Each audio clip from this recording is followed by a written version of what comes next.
my channel. For those of you who are new, thanks for joining me, and hit that subscribe button. I would like for you guys to join the family, join the team. As you guys can tell by the title, this will be a video on basically how to get an apartment, and I especially made this video for people who are moving from their hometown or like their college town to a whole different city and state, and they want to know what to expect. So I have a few tips that I have written down here because I've done this before, and I just would like to share my tips and tricks on how to get an apartment successfully.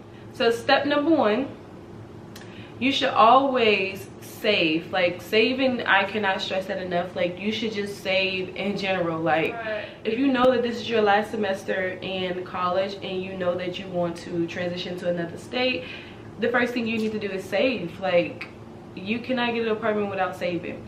I suggest set you a budget so you know what you are able to afford. Do not try to get an apartment that is above and beyond your means. Do not do that. Yeah, it looks nice to be in luxury apartments.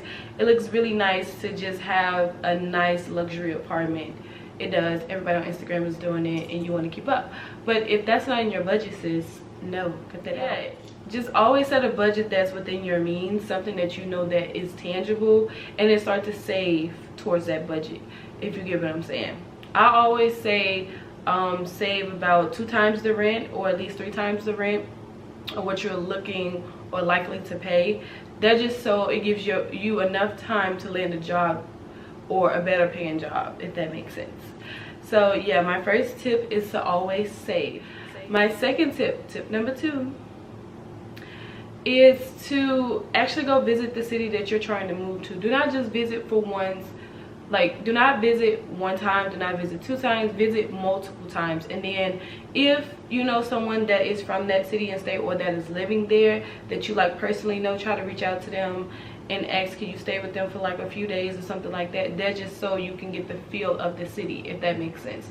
So you want to feel the city out. You don't want to just move there because of what you hear and how it looks or how it sounds to say that you're moving to this city or state. Like Atlanta, for example. I live here in Atlanta, and I'm from Chicago, Illinois, and a lot of people from Chicago want to move to Atlanta, but then at the same time they think Atlanta is just a party city 24/7, and that's not the case. It is a lot of downtime in Atlanta, but a lot of people don't know that. A lot of people just think it's just party. So when they come here and it's not a constant party, they be like, oh, Atlanta is boring, or I didn't have a good time, and things like that. So a lot of people, you know, have this visual representation of what they think this ideal city is, instead of actually going to go visit to see if is this a place that you could see yourself living for 10 years, 20 years, 5 years, whatever. You have to see if this is a livable city for you. Can you handle the weather? Can you handle the culture? Can you handle everything that comes with the city? Like, it could be, you know, whatever. You just want to make sure you can handle it. And I suggest, do not just visit a city and party while you're visiting. Actually visit the city, see what the city has to offer you before you decide to move there. Because if it has nothing to offer you, then why are you moving there?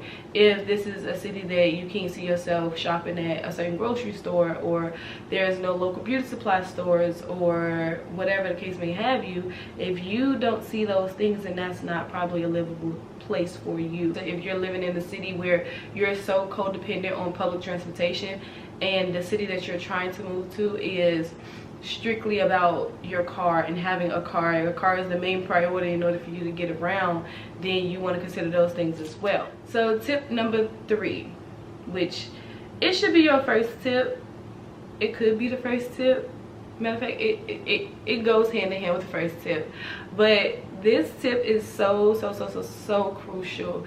And what apartment you can actually get, you need a good credit score. So while you're in college, or while you're thinking about moving, along with saving and figuring out where you want to move to, you need to also be worried about fixing your credit if it's messed up, or having actual substantial credit in order to move to these cities and states, because that is very important. The main thing people check is your income and your credit. That's just the reality of it. So they're going to check your income and your credit, and you have to prove to these people that you make probably twice as much as the rent, and your credit score is showing that you're a reliable person to get this apartment, to, you know, for them to give you a lease. So when it comes to moving to luxury apartments, oh, they want an income like 3 times the rent, sometimes 4 times the rent, depending on what building you are looking at. And your credit score plays a huge factor in a lot of different things. So you always want to make sure that your credit score is at least, I want to say, the 650s and up, because I don't know what you guys standards are when it comes to apartments. I don't know what you're actually looking for, but I would say 650s to better is a good place to start when it comes to credit.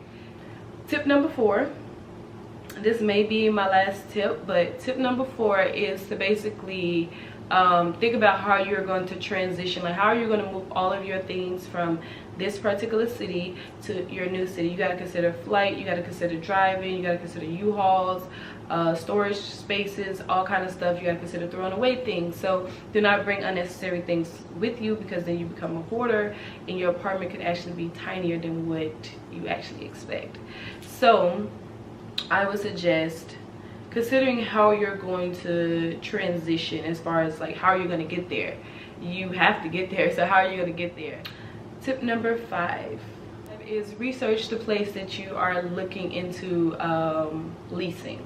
So you want to read like the reviews that are on Google, you want to read the stuff that are on Yelp, if it is on Yelp, or wherever the reviews are listed for this particular complex, apartment, whatever, high rise, mid rise, low rise, whatever the building is. You want to research it. You want to see what the reviews are saying. You want to see what actual tenants feel about the people who are in the leasing office, like management, or how fast do people come do repairs, or how often is the stairwells clean, do the elevators constantly break, things like that. Is this a family friendly apartment complex or high rise or whatever, or is this more so for single people, because some of you guys may have families and looking to relocate. So you want to see what kind of environment you are moving into.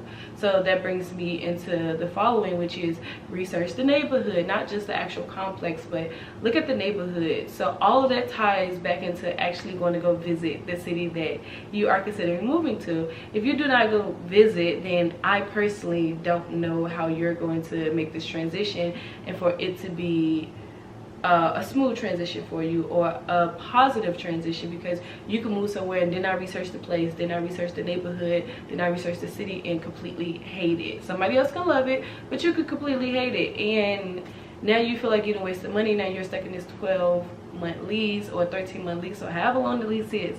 You're stuck in it and you cannot get out because you didn't do enough research, but you hate it here, and you do not want to pay what they be asking people to pay, which is the remaining of the lease. You have to come up with that money sometimes. So thank you guys for watching, and thank you guys for listening to my tips. I know this is a very short video, but this is more so an informative video on tips that I would give you guys on basically transition from one state to another state, and hopefully they help you guys on your journey. So I will see you guys in my next video. Don't forget to like, comment, and subscribe. And if I miss any tips, comment down below what are some things that actually helped you move, and what are some things that you feel like people should know when it comes to moving from one state to another state. Bye.